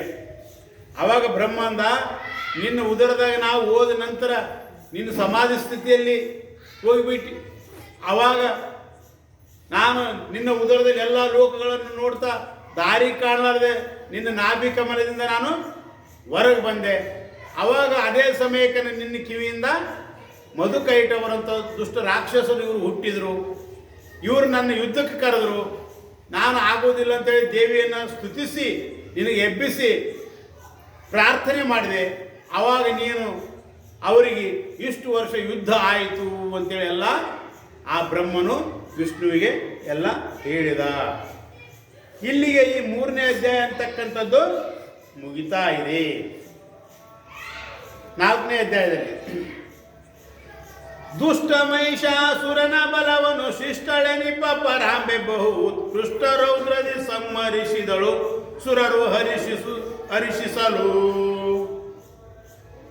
ಅಂದ್ರೆ ಆ ಶ್ರೇಷ್ಠಳೆನಿಸತಕ್ಕಂಥ ಜಗಜ್ಜನನಿ ಜಗನ್ಮಾತ ಆ ಬ್ರಹ್ಮ ವಿಷ್ಣುಗಳ ಶಿವನನ್ನು ಚಿಂತಿಸಲಿಕ್ಕಾಗಿ ಇತ್ತ ಕಡೆ ಶಿವನು ಇವರಿಬ್ಬರು ಏನಾದ್ರಂತೆ ಆಕಾಶದಿಂದ ಅವರಲ್ಲಿಗಲ್ಲೇ ಪ್ರತ್ಯಕ್ಷನಾಗ್ತಾನ. ಶಿವ ಎಲ್ಲಿ ಹೋದಂತೆ ಹುಡುಕ್ತಿರ್ತಾರಲ್ಲ ಇವರು, ಆವಾಗ ಅಲ್ಲಿ ಆಕಾಶದಿಂದ ಶಿವ ಅಲ್ಲಿ ಬಂದು ಇಳಿತಾನ. ಮತ್ತು ಅವನು ಕೇಳ್ತಾನ ಏನೇನಾಯಿತು ಅಂತೇಳಿ. ಅದನ್ನೆಲ್ಲ ಮತ್ತೆ ಅಲ್ಲಿ ಹೇಳ್ತಾರ. ಅವಾಗ ಹೇಳ್ತಾರೆ, ಎತ್ತುದೈ ಮಧುಕೈಟವರ ಮಹಾ ವಿಸ್ತರದ ರಕ್ತದಲ್ಲಿ ಜಲತ ಮತ್ತೆ ಮೇದಿನಿ ಆಯ್ತು ಮೇಧಸು ರುದಿರದೊಡಗೂಡಿ ಇತ್ತ ಕೇಳ ಬಸವೇಶ ಮೇಧಸು ಎತ್ತ ಕಾರಣ ಮೇಧಸಿಗೆ ನಾ ಮೆತ್ತೆ ಕರೆಸಿತು ಮೇದಿನೆಂದೇ ಕೇಳು ಶೌನಕನೇ. ಅವಾಗ ಬಸವೇಶನಿಗೆ ಶಿವನು ಹೇಳ್ತಾ ಇದ್ದಾನೆ, ಈ ರೀತಿಯಾಗಿ ಮಧುಕೈಟವರ ಒಂದು ಸಂಹಾರ ಸಮಯದಲ್ಲಿ ಅವರ ರಕ್ತ ಅಂತಕ್ಕಂಥದ್ದು ಹರಿದು ಇದು ಹೆಪ್ಪುಗಟ್ಟಿ ಇದಕ್ಕೇನಂತಾರ ಮೇಧಸ್ಸು. ಈ ಮೇಧಸ್ಸಿಗೆ ಅದಕ್ಕೆ ಇನ್ನೊಂದು ಹೆಸರು ಏನಂತಾರ ಮೇದಿನಿ ಕೂಡ ಅಂತ. ಈ ಭೂಮಿಗೆ ಕೂಡ ಇನ್ನೊಂದು ಹೆಸರು ಏನೈತಿ ಮೇದಿನಿ ಅಂತ ಹೇಳ್ತಾರೆ. ಅವರ ರಕ್ತದಿಂದ ಹೆಪ್ಪುಗಟ್ಟಿ ಇದು ಭೂಮಿ ಆಗೀತೆ ಅಂತೇಳಿ ಅಲ್ಲಿ ಹೇಳಲ್ಪಡ್ತೀವಿ. ಆಗಲ ಮೇದಿನಿಯು ಇದು ಮೊದಲಾಗಲಿಗೆ ಹುಟ್ಟಿದವು ತಳ ಬಿತಳಾಗ ಭುವರ್ಲೋಕಗಳು ತಪರ್ಲೋಕಗಳು ಸಹಿತ. ಆಗಲ ಮಾಸತ್ವ ಲೋಕವು ಆಗಲ ವೈಕುಂಠ ಕೈಲಾಸ ಆಗಲ ಹುಟ್ಟಿದರು ನರಸುರರುಗರುಗಳಿಂದ. ಯಾವಾಗ ಭೂಮಿ ಅಂತಕ್ಕಂಥದ್ದು ಉತ್ಪತ್ತಿ ಆಯಿತು, ಅದಾದ ನಂತರ 14 ಲೋಕಗಳು, ಮೇಲಿನ 7 ಲೋಕಗಳು, ಕೆಳಗಿನ 7 ಲೋಕಗಳು, 14 ಲೋಕಗಳು ಉತ್ಪತ್ತಿ ಆಯಿತು. ಆವಾಗ ಸುರರು, ಅಸುರರು, ಮನುಷ್ಯರು ಎಲ್ಲರೂ ಕೂಡ ಉತ್ಪತ್ತಿ ಆಯಿತು. ಅರ್ಥಾತ್ ಇದು ಸೃಷ್ಟಿ ಅಂತಕ್ಕಂಥದ್ದು ಉತ್ಪತ್ತಿ ಆಯಿತು. ದೇವಿಯು ಈ ಜಗತ್ತನ್ನು ಸೃಷ್ಟಿಸಲಿಕ್ಕೆ ಈ ರೀತಿಯಾಗಿ ಮಾಡಿದಳೇನು ಅಂತೇಳಿ ಅವರು ಅಂದ್ಕೊಂಡ್ರು. ಆ ಭೂಮಿಯ ಆದ ನಂತರ ಅತಳ, ವಿತಳ, ಸುತಳ, ರಸಾತಳ, ಪಾತಾಳ, ತಳಾತಳ, ರಸಾತಳ ಅಂತೇಳಿ ಇವು ಕೆಳಗಿನ 7 ಲೋಕಗಳು. ಆಮೇಲೆ ಭೂರ್ಭುವ, ಸ್ವರ್ಗ, ಮಹಾಜನ, ತಪ, ಸತ್ಯ ಎಂಬ ಇವು 7. ಈ ಕೂಡ ಒಟ್ಟು 14 ಲೋಕಗಳು ಅಂತಕ್ಕಂಥದ್ದು ಅಲ್ಲಿ ಉತ್ಪತ್ತಿ ಆಯಿತು. ನರರು ಅಂದರೆ ಮನುಷ್ಯರು ಹುಟ್ಟಿದ್ರು, ದೇವತೆಗಳು ಹುಟ್ಟಿದ್ರು, ರಾಕ್ಷಸರುಗಳು ಹುಟ್ಟಿದ್ರು. ನಂತರ ಎಷ್ಟೋ ಯುಗಗಳು ಈ ರೀತಿಯಾಗಿ ವ್ಯವಹಾರ ನಡೀತಿವ್ರು. ಸೃಷ್ಟಿ ಆದ ನಂತರ ಇವೆಲ್ಲ ಕಾರ್ಯಗಳವರು ನಡೆದವಲ್ಲ, ಯಥಾ ಪ್ರಕಾರವಾಗಿ ಸೃಷ್ಟಿ ಆಯಿತು. ವಿಷ್ಣು ಪಾಲನೆ ಮಾಡಲಿಕ್ಕೆ ಸಂವಾರಿ ಕಾರ್ಯ ಅಂತಕ್ಕಂಥದ್ದು ಅವ್ರದ್ದು ನಡೀತು. ಎಷ್ಟೋ ಯುಗಗಳು ನಡೆದವು. ಈ ರೀತಿಯಾಗಿ ಯುಗಗಳು ನಡೆದ ನಂತರ ಆವಾಗ ಒಂದು ಘಟನೆ ಆಗ್ತದೆ. ಇಂದು ಬಹುಯುಗ ಬಹಳ ಪ್ರಳಯಗಳಂತೂ ಆಗಲು ಸಾವರ್ಣಿಕೆ ಮನುವಂತರದಿತಾನಾದ ದೇವಿಯ ಸಾಹಸೋನ್ನತಿಯ. ಇಂತು ತಿಳಿ ಮಹಿಷಾಸುರೆಂಬವ ನಂತು ದಿವಿಜರ ಗೆದ್ದು ಇಂದ್ರನೋಳಂತು ಯುದ್ಧವ ತೊಡರಿಗೆಂದನು ಸಕಲ ದಿಗದಿಪರ. ಅವಾಗ ಎಷ್ಟೋ ಯುಗಗಳ ಆದ ನಂತರ ಅಲ್ಲಿ ಸಾವರ್ಣಿಕೆ ಮನ್ವಂತರ ಅಂತೇಳಿ ಒಂದು ಮನ್ವಂತರ ಬರ್ತದೆ. ಆ ಮನ್ವಂತರದಲ್ಲಿ ಏನಾಗ್ತದಂದ್ರೆ ಮಹಿಷಾಸುರ ಅಂತಕ್ಕಂಥ ಒಬ್ಬ ರಾಕ್ಷಸನ ಉತ್ಪತ್ತಿ ಆಗ್ತದ. ಆವಾಗ ಅವನು ದೇವತೆಗಳನ್ನೆಲ್ಲ ಬಡಿದು ಓಡಿಸಿ ಅವನು ಅಧಿಕಾರವನ್ನು ಮಾಡಲಿಕ್ಕೆ ಶುರು ಮಾಡ್ತಾನ. ಇಲ್ಲಿ ಯುಗಗಳು ಅಂತಂದ್ರೆ ಎಷ್ಟೋ ಯುಗಗಳು ಕಳೆದುವಂತ, ಎಷ್ಟೋ ಯುಗಗಳ ನಂತರ ಇದು ಅವು ಉತ್ಪತ್ತಿಯಾಗಿ ನಾಶ ಆಗಿ ಪ್ರಳಯ ಆಗಿ ಮತ್ತು ಈಗ ಆಗಲಿಕ್ಕಾಗಿ ಸಾವರ್ಣಿಕೆ ಮನ್ವಂತರ ಅಂತೇಳಿ ಒಂದು ಮನ್ವಂತರ ಬರ್ತದೆ. ಇಲ್ಲಿ ಒಂದೊಂದು ಯುಗಕ್ಕೆ ಎಷ್ಟೆಷ್ಟು ವರ್ಷ ಆಯುಷ್ಯ ಅಂದ್ರೆ ಕೃತಯುಗ ಐತಲ್ಲ, ಆ ಕೃತಯುಗಕ್ಕೆ 17,28,000 ವರ್ಷ ಐತೆ. ಅದು ಮೊದಲನೇದು ಕೃತಯುಗ, ಅದಕ್ಕೇನೆ ಸತ್ಯಯುಗ ಅಂತಲೂ ಕೂಡ ಹೇಳ್ತಾ ಇದ್ದಾರೆ. ಆ ಯುಗದ ಆಯುಷ್ಯ ಎಷ್ಟು? 17,28,000 ವರ್ಷ ಅದರ ಆಯುಷ್ಯ. ಎರಡನೇ ಯುಗ ತ್ರೇತಾಯುಗ. ಆ ತ್ರೇತಾಯುಗದ ಆಯುಷ್ಯ 12,96,000 ವರ್ಷ ಆಯುಷ್ಯದ. ಅದನ್ನು ಮುಗೀತು. ಅದು ಮುಗಿದ ನಂತರ ಮೂರನೇ ಯುಗ ಯಾವುದು? ದ್ವಾಪಾರ ಯುಗ. ಆ ದ್ವಾಪಾರ ಯುಗದ ಆಯುಷ್ಯ ಎಷ್ಟು ಅಂದ್ರೆ 8,64,000 ವರ್ಷ ಅದರ ಆಯುಷ್ಯ. ಅದು ಆದ ನಂತರ ಈಗ ನಡೆದಿರ್ತಕ್ಕಂಥದ್ದು ಕಲಿಯುಗ. ಇದರ ಆಯುಷ್ಯ ಎಷ್ಟು ಅಂದ್ರೆ 4,32,000 ವರ್ಷ ಐತಿದ್ರು ಆಯುಷ್ಯ. ಹಿಂಗ ಇವು 4 ಯುಗಗಳು, ತ್ರೇತಾಯುಗ, ಕೃತಯುಗ, ತ್ರೇತಾಯುಗ, ದ್ವಾಪಾರ ಯುಗ, ಕಲಿಯುಗ ಅಂತೇಳಿ ಇವು 4 ಯುಗಗಳದವಲ್ಲ. ಇವು 4 ಯುಗಗಳು ಒಂದು ಸಲ ಬಂದು ಹೋದು ಅಂದ್ರೆ ಒಂದು ಮಹಾಯುಗ ಆಗ್ತದೆ. ಅಂದ್ರೆ ಎಷ್ಟು ವರ್ಷ ಆತಿ? 43,20,000 ವರ್ಷ ಆದ್ರೆ ಒಂದು ಮಹಾಯುಗ ಅಂತ. ಆ ಮಹಾಯುಗ ಅಂತಕ್ಕಂಥದ್ದು ದಿವ್ಯ ಯುಗ ಅಂತ ಕೂಡ ಹೇಳ್ತಾರೆ. ಇಂಥ 71 ಮಹಾಯುಗಗಳಾಗಲಿಕ್ಕಾಗಿ ಒಬ್ಬ ಮನುವಿನ ಆಳ್ಕೆ ಆಗ್ತದ. ಇಲ್ಲಿ ಮನ್ವಂತರ ಅಂತ ಬಂದತ್ತಲ್ಲ, ಸಾವರ್ಣಿಕೆ ಮನ್ವಂತರದಲ್ಲಿ ಆಗಿದ್ದ ಘಟನೆ ಇದು ಅಂತ ಹೇಳ್ತಾರೆ ಅವರು. ಅಂದ್ರೆ ಆ ಮನ್ವಂತರ ಅಂದ್ರೆ ಏನು ಅನ್ನೋದಕ್ಕೆ ಹೇಳಕತ್ತೀನಿ ನಾ. 4 ಯುಗಗಳು ಒಂದು ಸಲ ಉತ್ಪತ್ತಿಯಾಗಿ ಪ್ರಳಯ ಆದವು ಅಂದ್ರೆ ಅದಕ್ಕೊಂದು ಮಹಾಯುಗ ಅಂತಾರ. ಇಂಥ 71 ಮಹಾಯುಗಗಳು ಒಬ್ಬ ಮನುವಿನ ಆಳ್ಕೆ ಅಂತ. ಇಂಥ 14 ಮನುವಿನ ಆಳ್ಕೆಯಲ್ಲಿ ಒಂದು ಕಲ್ಪ ಅನಿಸ್ಕೊಳ್ತದೆ. ಆ ಮನುವಿನ ಆಳ್ಕೆಗೇನೆ ಇಲ್ಲಿ ಮನ್ವಂತರ ಅಂತ ಕೂಡ ಹೇಳ್ತಾ ಇದ್ದಾರೆ. ಸಾವರ್ಣಿಕ ಅಂತಕ್ಕಂಥ ಮನ್ವಂತರದಲ್ಲಿ ಅದನ್ನೇ ಇಲ್ಲಿ ದೇವಿ ಪುರಾಣದಲ್ಲಿ ಕೂಡ ಹೇಳಿದ್ದಾರೆ.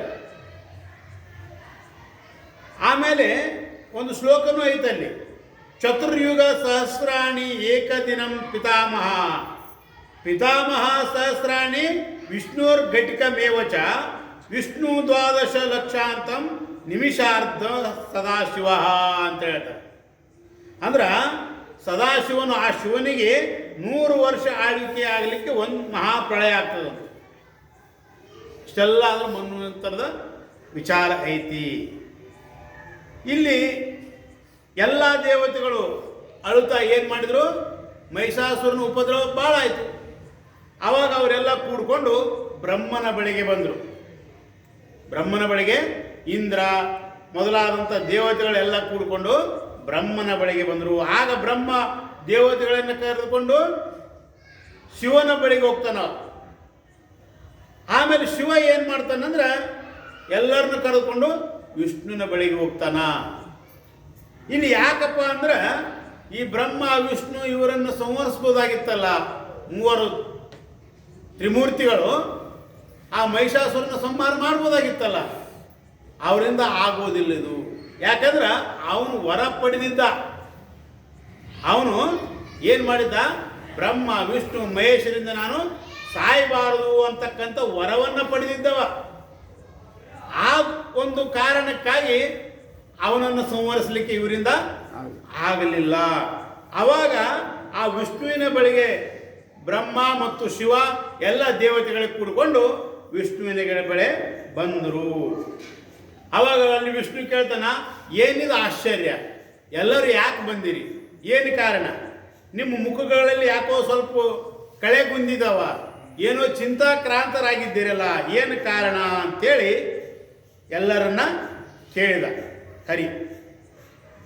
ಅವಾಗ ಹರಿ ಸ್ವಲ್ಪ ನಗುತ್ತಾ ಹೇಳ್ತಾನೆ, ಅಂದರೆ ವಿಷ್ಣು ನಗುತ್ತಾ ಹೇಳ್ತಾನೆ, ವಂದಿಸುತ್ತಲ ನಿರ್ಜರರುತ ಒಂದು ಮಹಿಷಾಸುರನ ದೂರನು ಅಂದು ತಾವೇಳಿದರು ಬಹು ವಿಪರೀತ ಉಪದ್ರವನು ನೊಂದೆ ವಾವು ಸ್ಥಳಕೊಂಡ ನೆಮ್ಮಯ ನಂದು ಗದುಮಿದ ಎಮ್ಮ ಅಧಿಕರ ಕಿಂದು ಕುಳಿತನು ಹರಿಯ ಚಿತ್ತೈಸೆಂದುದ ಮರಗಣ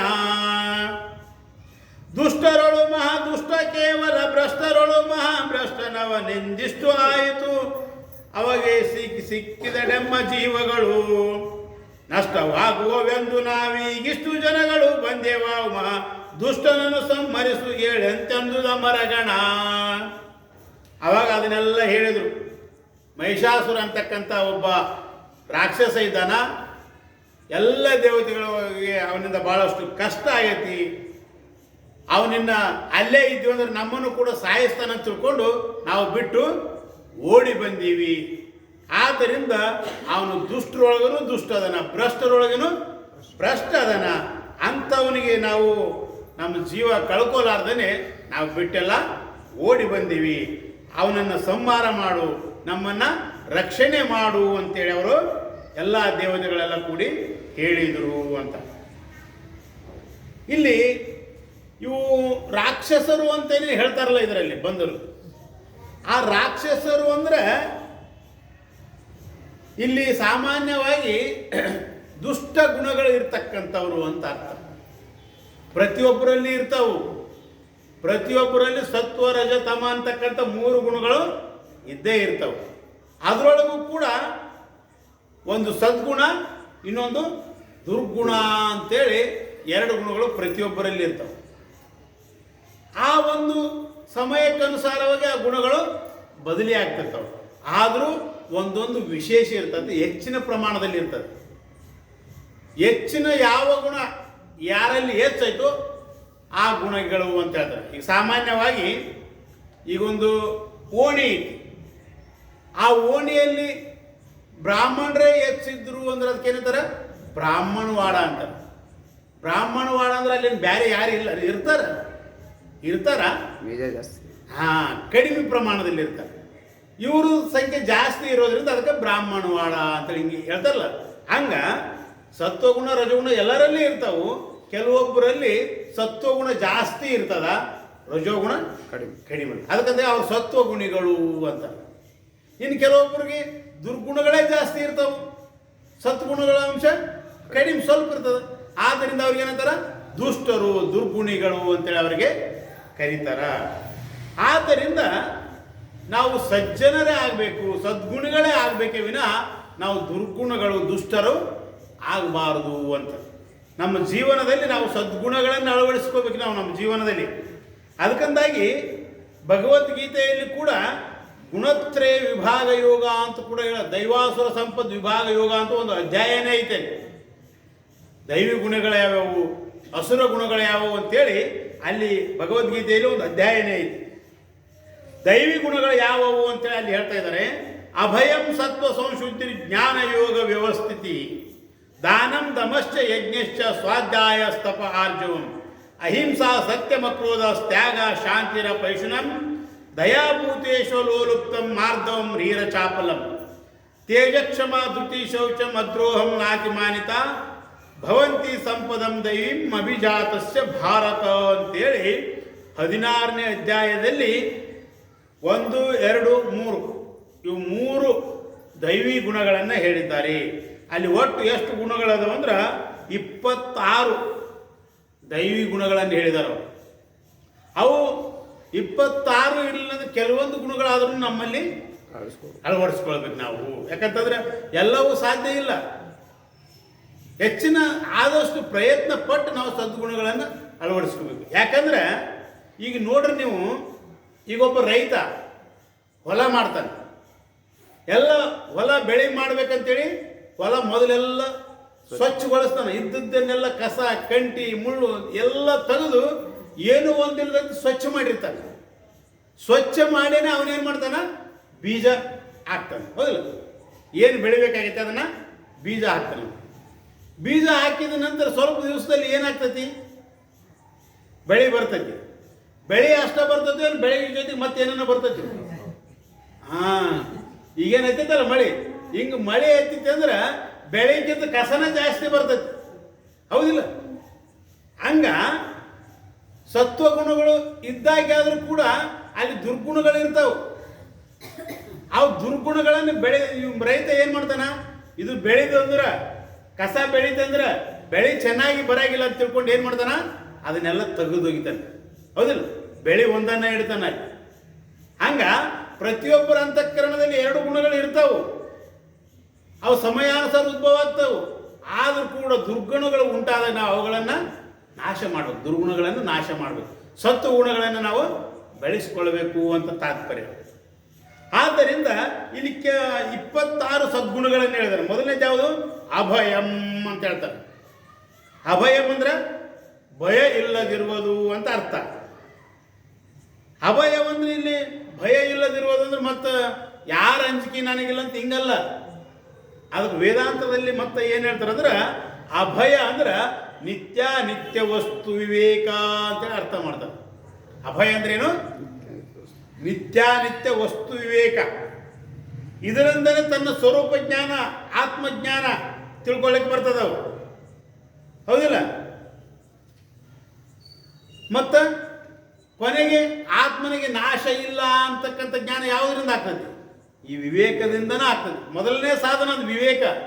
ಸಬು ಸಾಧನಕ್ಕೂ ಮೂಲ ಅಂತ ಹೇಳ್ತಾರೆ. ಈ ವಿವೇಕ ಅಂತಕ್ಕಂಥದ್ದು ಎಲ್ಲ ಸಾಧನೆಗಳಿಗೆ ಮೂಲ ಐತೆ, ಅಡಿಪಾಯ ಐತಿ. ಹೆಂಗೆ ಬಿಲ್ಡಿಂಗ್ ಕಟ್ಟಬೇಕಾದ್ರೆ ಪಾಯ ಭದ್ರವಾಗಿರ್ಬೇಕಲ್ಲ, ಹಂಗೆ ವಿವೇಕ ಜ್ಞಾನ ಅಂತಕ್ಕಂಥದ್ದು ಇತ್ತು ಅಂದ್ರೆ ಅಲ್ಲೇನೆ ಆತ್ಮ ಸತ್ಯ ಐತಿ, ಇದೆಲ್ಲವೂ ಅನಾತ್ಮ ಅನಿತ್ಯ ಐತಿ, ಮಿಥ್ಯ ಐತಿ ಅಂತ ತಿಳ್ಕೊಂಡು ಈ ಜ್ಞಾನ ಆಯ್ತಂದ್ರೆ ಅವಾಗ ಅವನು ನಾನು ಆತ್ಮ ಸ್ವರೂಪದೀನಿ, ಸತ್ಯ ವಸ್ತು ಅದೀನಿ, ನನಗೆ ದೇಹಾದಿಗಳು ಇವು ಅನಾತ್ಮದವು, ಇವು ಒಂದು ದಿವಸ ಹುಟ್ಟ್ಯಾವ ಅಂದ್ರೆ ಒಂದು ದಿವಸ ಇವು ಸಾಯ್ತಾವು ಅಂತೇಳಿ ಅವಾಗ ನಿರ್ಭಯನಾಗ್ತಾನೆ. ನಾವು ಭಯದಿಂದ ರಹಿತಾನೆ, ಅವನಿಗೆ ಯಾವ ಭಯನೂ ಇಲ್ಲ.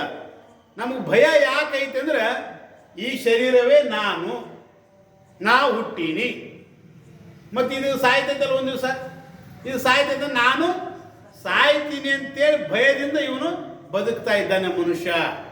ಈ ಶರೀರವನ್ನು ನಾನು ಅನ್ನೋದ್ರಿಂದ ಇಷ್ಟೆಲ್ಲ ದುಃಖಗಳು ಬಂದಿದ್ದಾವೆ. ಈ ಅಭಯತ್ವ ಪ್ರಾಪ್ತಿಯಾಗಬೇಕಾದ್ರೆ ಆತ್ಮ ಅನಾತ್ಮ ವಿವೇಕ ಅಂತಕ್ಕಂಥದ್ದನ್ನು ನಾವು ಪ್ರಾಪ್ತಿ ಮಾಡಿಕೊಂಡ್ರೆ ಮುಂದಿನವೆಲ್ಲ ಪ್ರಾಪ್ತಿಯಾಗ್ತವೆ. ಇದು ಅಭಯ. ಆದ್ದರಿಂದನೇ ಇಲ್ಲಿ ಭಗವಂತನು ಕೂಡ ಭಗವದ್ಗೀತೆಯಲ್ಲಿ ಅಭಯಕ್ಕೆ ಮೊದಲನೇ ಸ್ಥಾನವನ್ನು ಕೊಟ್ಟಿದ್ದಾನೆ. ಸದ್ಗುಣಗಳನ್ನು ಹೇಳುವಲ್ಲಿ ಅಭಯಂ ಅಂತಕ್ಕಂಥದ್ದು ಮೊದಲನೇ ಸ್ಥಾನ ಕೊಟ್ಟಿದ್ದಾನೆ, ಮೊದಲನೇ ಸ್ಥಾನದಲ್ಲಿ. ಎರಡನೇದ್ದು ಸತ್ವ ಸಂಶುದ್ಧಿ. ಅಭಯಂ ಸತ್ವ ಸಂಶುದ್ಧಿ. ಅಭಯ ಅಂತಕ್ಕಂಥದ್ದು ಮೊದಲನೇ ಗುಣ. ಸಂಶುದ್ಧಿ ಅಂದ್ರೆ ಅಂತಃಕರಣ ಶುದ್ಧಿ.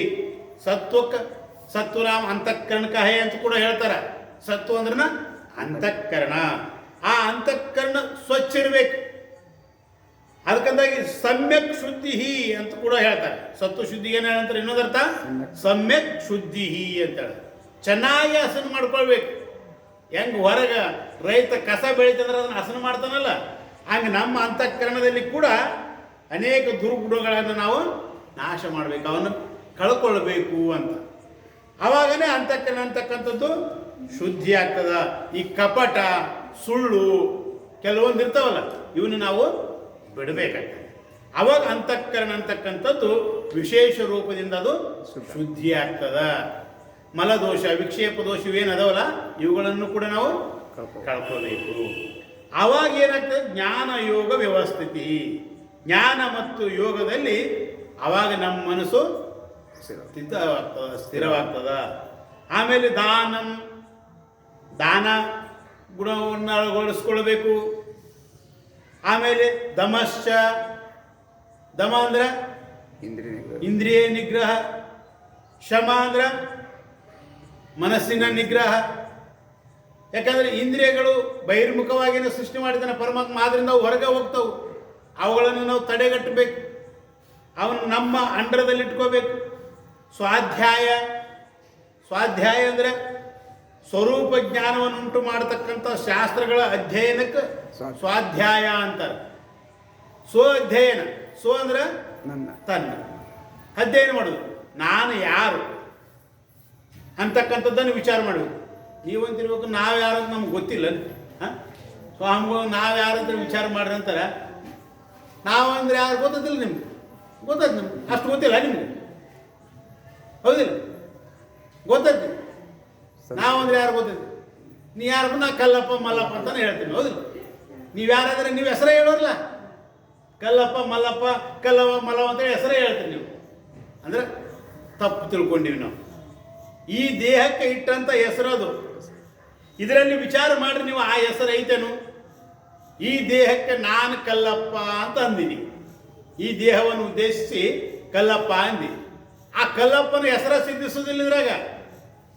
ಈ ನಾನು ಅಂತೇಳಿ ಎದಿಗೆ ಕೈ ಹಚ್ಕೊಂಡಿದ್ರೆ ಇದಕ್ಕೊಂದು ಹೆಸರ ಬೇರೆ ಐತೆ ಇಲ್ಲ? ಇದಕ್ಕೆ ಎದಿ ಅಂತಾರ. ನಾನು ಕಲ್ಲಪ್ಪ ಅಂತ ಇಲ್ಲಿ ಇಟ್ಕೊಂಡಿದ್ರೆ ಇದಕ್ಕೆ ತೆಲಿ ಅಂತ ಹೆಸರು ಐತಿ, ಬೇರೆ ಐತಿ. ಕಲ್ಲಪ್ಪನ ಸಿದ್ಧಿಸೋದಿಲ್ಲ ಇಲ್ಲಿ. ಆದ್ರೆ ಅದೇ ನಾನಂತ ನೀ ತಿಳ್ಕೊಂಡಿದ್ದಿ. ಇದು ದೇಹಕ್ಕೆ ಹುಟ್ಟಿದ ನಂತರ ಇಟ್ಟಂತ ಹೆಸರಿದು. ಅಂಕಿತ ನಾಮ ಅಂತ ಕೂಡ ಅಂತಾರೆ ಇದಕ್ಕೆ. ಇದುವೇ ನಾನಂತ ತಿಳ್ಕೊಂಡಿದೆ ಅಂತ ತಿಳ್ಕೊಂಡು ಇದು ಸತ್ತರ ನಾನು ಸಾಯ್ತೀನಿ ಅಂತೇಳಿ ಭಯ ಐತಿ. ಅದಕ್ಕಂದಾಗಿ ನೀ ತಪ್ಪು ತಿಳ್ಕೊಂಡಿದೆ ಅಂತೇಳಿ ಏನು ಮಾಡ್ತಾರಂದ್ರೆ, ಹುಟ್ಟುತ್ತಾರಲ್ಲ, ಕೂಸು ಹುಟ್ಟತೈತಿ. ಹುಟ್ಟಿದ ನಂತರ ಹುಟ್ಟಿದ ಕೂಸಿಗೆ 13 ದಿನಕ್ಕೋ 11 ದಿನಕ್ಕೋ ಹೆಸರಿಡ್ತಾರೆ. ಹೆಸರಿಡುವಾಗ ಒಂದು ಕೆಲಸ ಮಾಡ್ತಾರೆ. ಏನು ಮಾಡ್ತಾರ? ಯಾರು ಹೆಸರಿಡ್ತಾರೋ ಅವರಿಗೆ ಬಡಿತಾರೆ. ಯಾಕೆ ಬಡಿತಾರು? ಅಲ್ಲೇನು ಯಾಕೆ ಬಡಿತಾರಂದ್ರೆ, ನೀನೇನು ಕಲ್ಲಪ್ಪ ಮಲ್ಲಪ್ಪ ಕುರ್ರ ಅಂತ ಹೆಸರಿಡಾಕತ್ತಿಯಲ್ಲ, ಆ ಹೆಸರಿಲ್ಲದ ವಸ್ತುವಿಗೆ ಹೆಸರಿಟ್ಟು ನೀನು ತಪ್ಪು ಮಾಡಾಕತ್ತಿ ಅಂತೇಳಿ ಬಡಿತಾರೆ ಅವ್ರ ಮ್ಯಾಲೆ. ಆಮೇಲೆ ಅಲ್ಲೆಲ್ಲ ಬಂದಿರ್ತಾರಲ್ಲ, ಅವ್ರಿಗೆ ಅವು ಗುಗ್ರಿ ಹಾಕಿರಿ. ಎಂತ ಗುಗ್ರಿ ಅವು? ನೋಡಿ ಹೆಸರು ಎಷ್ಟು ಚಲೋ ಐತೆ ಅವ್ರಿಗೆ. ಅಂದ್ರೆ ಅವನು ತಪ್ಪು ಮಾಡ್ಯಾನ, ಅವನಿಗೆಲ್ಲ ನೀವು ಸಮ್ಮತ ಕೊಟ್ಟಿರಲ್ಲ, ಒಪ್ಪಿಗೆ ಕೊಟ್ಟಿರಲ್ಲ. ಆದ್ದರಿಂದ ನಿಮ್ಮ ಬಾಯಾಗಿಂತ ಗುಗ್ರಿ ಅಂತ ಹೇಳ್ತಾರೆ. ಆದ್ದರಿಂದ ಇದನ್ನ ಯಾಕೆ ಹೇಳಿದ್ ನಾನು? ಸ್ವಾಧ್ಯಾಯ ಅಂದ್ರೆ ತನ್ನ ವಿಚಾರವನ್ನು ಮಾಡಬೇಕು, ತಾನು ಯಾರು ಅಂತಕ್ಕಂಥದ್ದನ್ನ. ಅದಕ್ಕಂದಾಗಿ ನಿಜಗುಣರು ಆರು ನಾನೆಂದು ವಿಚಾರಿಸು, ವಿಷಮ ಸಂಸಾರವಿದನು ಕನಸಂದರಿ ಅಂತ ಹೇಳ್ತಾರೆ. ಇದು ಸ್ವಾಧ್ಯಾಯ ಮಾಡಬೇಕು. ಆಮೇಲೆ ತಪಶ್ಚರ್ಯವನ್ನು ಮಾಡಬೇಕು. ತಪ ಅಂದ ಕೂಡಲೇ ನಾವು ಹೆಂಡ್ತಿ ಮನೆ ಹೊಲ ಮಕ್ಕಳು ಎಲ್ಲರನ್ನು ಬಿಟ್ಟು ಹೋಗೋದಂತ ಹಿಂಗೇನಿಲ್ಲ. ಮನೆಯಲ್ಲಿದ್ದ ತಪವನ್ನು ಮಾಡಲಿಕ್ಕೆ ಬರ್ತೈತಿ. ನಿಜಗುಣರಿಲ್ಲ ಮಾಡಲಿಲ್ಲವೇ ತಪವನ್ನು ಮಾಡಲಿಲ್ಲವೇ ಕೂಡಿ ಸುಗುಣ ದೊಡನೆ ತಿಳಿದು ನೋಡಿ ತ್ರಿವಿಧ ಕರ್ಣದಲ್ಲಿ ಮಾಡಲಿಲ್ಲವೇ ತಪಶ್ಚರ್ಯ ಮಾಡೋಕ್ಕಿಲ್ಲೇನು? ಆಯ್ತು, ಮನೆಗೆ ಇದ್ಕೊಂಡ ಮಾಡಕ್ಕೆ ಬರ್ತೈತಿ. ಆಮೇಲೆ ಆರ್ಜವದ ಸರಳತೆ ಇರಬೇಕು. ನಮ್ಮ ಮಾತಿನಲ್ಲಿ ಆಗಲಿ ನಮ್ಮ ಕ್ರಿಯೆಯಲ್ಲಿ ಆಗಲಿ ಸರಳತೆ ಇರಬೇಕು. ನಾವೇನು ಮಾಡ್ತೀವಿ, ಮನುಷ್ಯನಾಗ ಒಂದು ಇರ್ತದ, ಹೊರಗೊಂದು ಮಾಡ್ತೀವಿ, ಬ್ಯಾರೆದೊಂದು ಹೇಳ್ತೀವಿ, ಹೌದಿಲ್ಲ? ಅದಕ್ಕಂದಾಗೇನೆ ಮಹಾತ್ಮರು ಅಂತ ಯಾಕಂತಾರಂದ್ರೆ ಮನಸ್ಸೇಕಂ ವಚಸ್ಸೇಕಂ ಕರ್ಮಣ್ಯೇಕಂ ಮಹಾತ್ಮನಃ. ಯಾರ ಮನಸ್ಸಿನಲ್ಲಿ ವಿಚಾರ ಏನು ಇರ್ತದೋ ಅದನ್ನೇ ಅವನು ಬಾಯಿಂದ ಹೇಳ್ತಾನೋ, ಏನು ಹೇಳ್ತಾನೋ ಅದರಂತೆ ಅವನು ನಡೀತಾನೆ. ಮನಸ್ಸಿನಲ್ಲಿ ವಾಣಿಯಲ್ಲಿ ಕ್ರಿಯೆಯಲ್ಲಿ ಒಂದೇ ಥರ ಇದ್ದಂದ್ರೆ ಅವನಿಗೆ ಮಹಾತ್ಮ ಅಂತಾರೆ. ಆ ರೀತಿಯಾಗಿ ಆರ್ಜವಂ ಅಂದ್ರೆ ಸರಳತೆ, ರುಜುತ್ವ ಅಂತಾರೆ. ಸರಳತೆ ಇರಬೇಕು ಮನುಷ್ಯನಲ್ಲಿ, ಸರಳ ಸ್ವಭಾವ ಇರಬೇಕು. ಆದ್ರೆ ನಾವೇನು ಮಾಡ್ತೀವಿ, ಕಪಟತನ ಮಾಡ್ತೀವಿ, ಹೊರಗೊಂದು ಒಳಗೊಂದು. ಅದಕ್ಕಂದಾಗೇನೆ ಮಹಾತ್ಮರ ನಗಿಲ ದುರಾತ್ಮ ಅಂತಾರೆ. ಮನಸ್ಸೇಕಂ ಮನಸ್ಸನ್ನೇ ವಚಸ್ಸನ್ನೇ ಕರ್ಮಣ್ಣನ್ನೇ ದುರಾತ್ಮನ. ಮನುಷ್ಯನಾಗ ಒಂದು ಅರ್ಥತ, ಮಾತಿನಾಗ ಒಂದು ಹೇಳ್ತಾನ, ಮತ್ತು ಮಾಡೋದು ಇನ್ನೊಂದ ಮಾಡಿರ್ತಾನ. ನಾವು ಈ ರೀತಿಯಾಗಿ ಬೇರೆ ಬೇರೆ ಮಾತಾಡಕತ್ತೀನಂದ್ರೆ ಅವನಿಗೆ ಏನಂತಾರ, ದುರಾಚಾರಿ ಅಂತಾರೆ, ಅವರು ದುರಾತ್ಮ ಅಂತಾರೆ, ದುಷ್ಟರು ಅಂತಾರೆ. ಆದ್ರೆ ಇಲ್ಲಿಂದ ಆರ್ಜವ ನಮ್ಮಲ್ಲಿ ಏನದು ಸರಳತೆ ಇರಬೇಕು ಅಂತ, ಇದು ಒಂದು ಸದ್ಗುಣ. ಆಮೇಲೆ ಅಹಿಂಸೆ, ಹಿಂಸಾರಹಿತವಾಗಿರಬೇಕು. ಸತ್ಯಂ, ನಮ್ಮ ವಾಣಿಯಲ್ಲಿ ಸತ್ಯವನ್ನೇ ನುಡಿಬೇಕು. ಅಕ್ರೋಧ, ಕೋಪರಹಿತವಾಗಿರ್ತಕ್ಕಂಥದ್ದು, ಕೋಪ ಇಲ್ಲದಿರ್ತಕ್ಕಂಥದ್ದು. ತ್ಯಾಗ ಬುದ್ಧಿ ಇರಬೇಕು ಮನುಷ್ಯನಿಗೆ, ಸಂಗ್ರಹ ಬುದ್ಧಿ ಇರಬಾರ್ದು. ಶಾಂತಿ ಅಂದರೆ ಮನಸ್ಸಿಗೆ ಶಾಂತಿ ಸ್ವಭಾವ ಇರಬೇಕು. ಅಪೈಷುನಂ ಅಂದರೆ ಚಾಡಿ ಹೇಳಲಾರದೆ ಇರಬೇಕು. ಚಾಡಿ ಹೇಳ್ತಾರೆ ಒಬ್ಬೊಬ್ರು, ಇಲ್ಲಿದೋಗಿ ಅಲ್ಲೇ, ಅಲ್ಲಿದೋಗಿ ಇಲ್ಲೇ. ಒಳ್ಳೆ ಚೆಂದಾಗಿ ನಡೆದಿರ್ತಕ್ಕಂಥ ಸಂಸಾರವನ್ನು ಹಾಳು ಮಾಡಿಬಿಡ್ತೇವೆ. ಯಾವ ಚಾಡಿ ಮಾತು. ಮಂಥರ ಮಾತು ಕೇಳಿ ಕೈ ಏನು ಮಾಡಿದ್ರು, ರಾಮನನ್ನ ಕಾಡಿಗೆ ಕಳಿಸ್ಬೇಕಾಯ್ತು ಆ ಮಂಥರನ ಒಂದು ಚಾಡಿ ಮಾತಿನಿಂದ. ಹಂಗ ಇವು ಅಪೈಷುನಂ ಅಂದ್ರೆ ಚಾಡಿ ಮಾತುಗಳನ್ನು ಆಡಬಾರ್ದು. ಕೆಲವೊಬ್ಬರಿಗೆ ಚಾಡಿ ಹೇಳಿದಾಗನ ಸಮಾಧಾನ ಆಗ್ತದೆ, ಒಬ್ಬೊಬ್ಬರಿಗೆ, ಹೌದಿಲ್ಲ? ಅಲೋಲುಪ್ತಂ, ವಿಷಯಗಳಲ್ಲಿ ಆಸಕ್ತಿ ಇಲ್ಲದೆ ಇರುವುದು. ಮಾರ್ದವಂ ಅಂದ್ರೆ ಮೃದುತ್ವ, ಅಂದ್ರೆ ವಿನಯ ಇರಬೇಕು. ಆಮೇಲೆ ಹ್ರೀಹಿ, ಧರ್ಮಕ್ಕೆ ವಿರುದ್ಧವಾದಂಥ ಪಾಪ ಕಾರ್ಯಗಳನ್ನು ಮಾಡುವುದರಲ್ಲಿ ನಾಚಿಕೆ ಪಡತಕ್ಕಂಥದ್ದು. ಅಚಾಪಲಂ ಅಂದ್ರೆ ಚಂಚಲ ಸ್ವಭಾವ ಇಲ್ಲದಿರತಕ್ಕಂಥದ್ದು. ತೇಜ ಅಂದ್ರೆ ತೇಜಸ್ಸಿರಬೇಕು. ಕ್ಷಮಾಗುಣ, ಇನ್ನೊಬ್ಬರು ಮಾಡಿರ್ತಕ್ಕಂಥ ತಪ್ಪನ್ನು ಕ್ಷಮಿಸುವುದಾಗಲಿ ಅಥವಾ ಕಷ್ಟವನ್ನು ಸಹಿಸುವುದಾಗಲಿ ಕ್ಷಮಾಗುಣ ಇರಬೇಕು. ಧೃತಿ ಅಂದರೆ ಧೈರ್ಯ ಇರಬೇಕು. ಶೌಚಂ ಅಂದ್ರೆ ಬಾಹ್ಯ ಹಂತರದಲ್ಲಿ ಶುದ್ಧಿ ಇರಬೇಕು. ಅದ್ರೋಹ ಅಂದ್ರೆ ಯಾರಿಗೆ ದ್ರೋಹವನ್ನು ಮಾಡಬಾರದು. ಆಮೇಲೆ ನಾತಿ ಮಾನ್ಯತೆ ಅಂದ್ರೆ ತಾನು ಮತ್ತೊಬ್ಬರಿಂದ ಪೂಜಿಸಿಕೊಳ್ಬೇಕಂತಕ್ಕಂಥ ಯೋಗ್ಯನು ಎಂಬ ಅಭಿಮಾನನೂ ಇರಬಾರ್ದು. ಏನು, ನಾನು ಇನ್ನೊಬ್ಬರಿಂದ ಪೂಜಿಸಿಕೊಳ್ಳತಕ್ಕಂಥವನು ಅಂತಕ್ಕಂಥ ಅಭಿಮಾನನೂ ಅವನಲ್ಲಿ ಬರಬಾರದು ಅಂತ. ಅಮಾನಿತ್ವಂ ಅಂತ ಕೂಡ ಅಂತಾರೆ. ಈ ರೀತಿಯಾಗಿ ಇವು 26 ಸದ್ಗುಣಗಳನ್ನು ಭಗವಂತ ಹೇಳಿದ್ದಾನೆ. ಇವನ್ನ ನಾವು ಅಳವಡಿಸ್ಬೇಕು. ನಾವು ಸುಖಿಗಳಾಗಿರ್ಬೇಕಂದ್ರೆ ನಾವು ಸದ್ಗುಣಗಳನ್ನು ನಮ್ಮ ಜೀವನದಲ್ಲಿ ಅಳವಡಿಸ್ಕೊಳ್ಬೇಕು. ಇನ್ನು ದುರ್ಗುಣಗಳದವು, ದುರ್ಗುಣಗಳ ಬಗ್ಗೆ ಹೇಳಿದ್ವಿ. ಯಾರು ದುರ್ಗುಣಗಳುಳ್ಳದರೋ ಅವರು ದೈತ್ಯರು, ಯಾವ ಸದ್ಗುಣಗಳಿದ್ದಾರೋ ಅವರು ದೇವತೆಗಳು ಅಂತ ಕೂಡ ಲಕ್ಷಾರ್ಥದಲ್ಲಿ ಹೇಳಲ್ಪಡ್ತದೆ. ಆ ದುರ್ಗುಣಗಳ ಬಗ್ಗೆನೂ ಭಗವದ್ಗೀತೆಯಲ್ಲಿ ಪರಮಾತ್ಮ ಹೇಳಿದಾನ. ದಂಭೋ ದರ್ಪೋ ಅಭಿಮಾನಶ್ಚ ಕ್ರೋಧ ಪಾರುಷ್ಯಮೇವಚ ಅಜ್ಞಾನಂ ಚಾಭಿಜಾತಸ್ಯ ಪಾರ್ಥ ಸಂಪದ ಮಾಸುರಿಂ ಅಂತ ಹೇಳಿದಾನೆ. ಹೇ ಪಾರ್ಥ, ರಜೋಗುಣ ತಮೋಗುಣಮಯವಾಗಿರ್ತಕ್ಕಂಥ ಅಶುಭ ವಾಸನೆಯನ್ನು ಸಂಪಾದಿಸಿಕೊಂಡು ಜನ್ಮವೆತ್ತಿದವನಿಗೆ ಏನಾಗ್ತದ? ಈ ಗುಣಗಳು ಬರ್ತಾವಂತಿವು. ಯಾವುದು? ದಂಭ, ದರ್ಪ, ಅಭಿಮಾನ, ಕ್ರೋಧ ಮತ್ತು ಕಠಿಣ ವಚನ, ಅಜ್ಞಾನ, ಇವೆಲ್ಲ ಇವು ದುರ್ಗುಣಗಳಲ್ಲಿ ಬರ್ತಾವು. ಆದ್ದರಿಂದ ಇಲ್ಲಿ ದೇವಿ ಪುರಾಣದಲ್ಲಿ ಏನು ಹೇಳ್ತಾರೆ ಅಂದ್ರೆ, ದೈವಿ ಸಂಪತ್ತುಳ್ಳಂಥವರು ದೇವತೆಗಳು, ಆಮೇಲೆ ದುಷ್ಟ ಗುಣಗಳುಳ್ಳಂಥವರು ದಾನವರು, ದೈತ್ಯರು ಅಂತೇಳಿ ಅವರಿಗೆ ಹೇಳಲ್ಪಟ್ಟದ. ಇನ್ನು ಮುಂದಿನ ವಿಷಯನ ದೈವಿ ಸಂಪದ್ ವಿಮೋಕ್ಷಾಯ ನಿಬಂಧಾಯ ಮಾಸುರಿ ಮತ ಅಂತೇಳಿ, ಮಾಶುಚ ಸಂಪದಂ ದೈವಂ ಅಭಿಜಾತೋಸಿ ಪಾಂಡವ. ಹೇ ಅರ್ಜುನ, ನೀನು ದೈವಿ ಸಂಪತ್ತಿನಲ್ಲಿ ಮೋಕ್ಷಕ್ಕಾಗಿ ಅಂದರೆ ಬಂಧ ನಿವೃತ್ತಿಗಾಗಿ ಆಸುರಿ ಸಂಪತ್ತನ್ನು ನೀನು ಬಂಧನವನ್ನು ಉಂಟು ಮಾಡತಕ್ಕಂಥ ಆಸುರಿ ಸಂಪತ್ತನ್ನು ಕಳೆದುಕೊಳ್ಳಬೇಕು. ಮೋಕ್ಷವನ್ನು ಉಂಟು ಮಾಡತಕ್ಕಂಥ ದೈವಿ ಸಂಪತ್ತನ್ನು ನಾವು ಸಂಪಾದಿಸಿಕೊಳ್ಳಬೇಕು ಅಂತೇಳಿ ಗೀತೆಯಲ್ಲಿ ಪರಮಾತ್ಮ ಹೇಳಿದ್ದಾನೆ. ಆ ರೀತಿಯಾಗಿ ನಾವು ಸದ್ಗುಣಗಳನ್ನು ಅಳವಡಿಸಿಕೊಂಡು ದುರ್ಗುಣಗಳಿಂದ ದೂರವಿದ್ದು ನಮ್ಮ ಜೀವನವನ್ನು ಸಾರ್ಥಕ ಮಾಡಿಕೊಳ್ತಕ್ಕಂಥ ಸದ್ಬುದ್ಧಿಯನ್ನು ಸದ್ಗುರುದೇವ ನಮ್ಮನ್ನ ಮೇಲೆ ಕೊಡಲಿ ಅಂತೇಳಿ ಈ ವಿಷಯ ಸಮಾಪ್ತಿಯಾಗಿ ಮತ್ತೆ ನಾಳೆ ನೋಡೋಣ.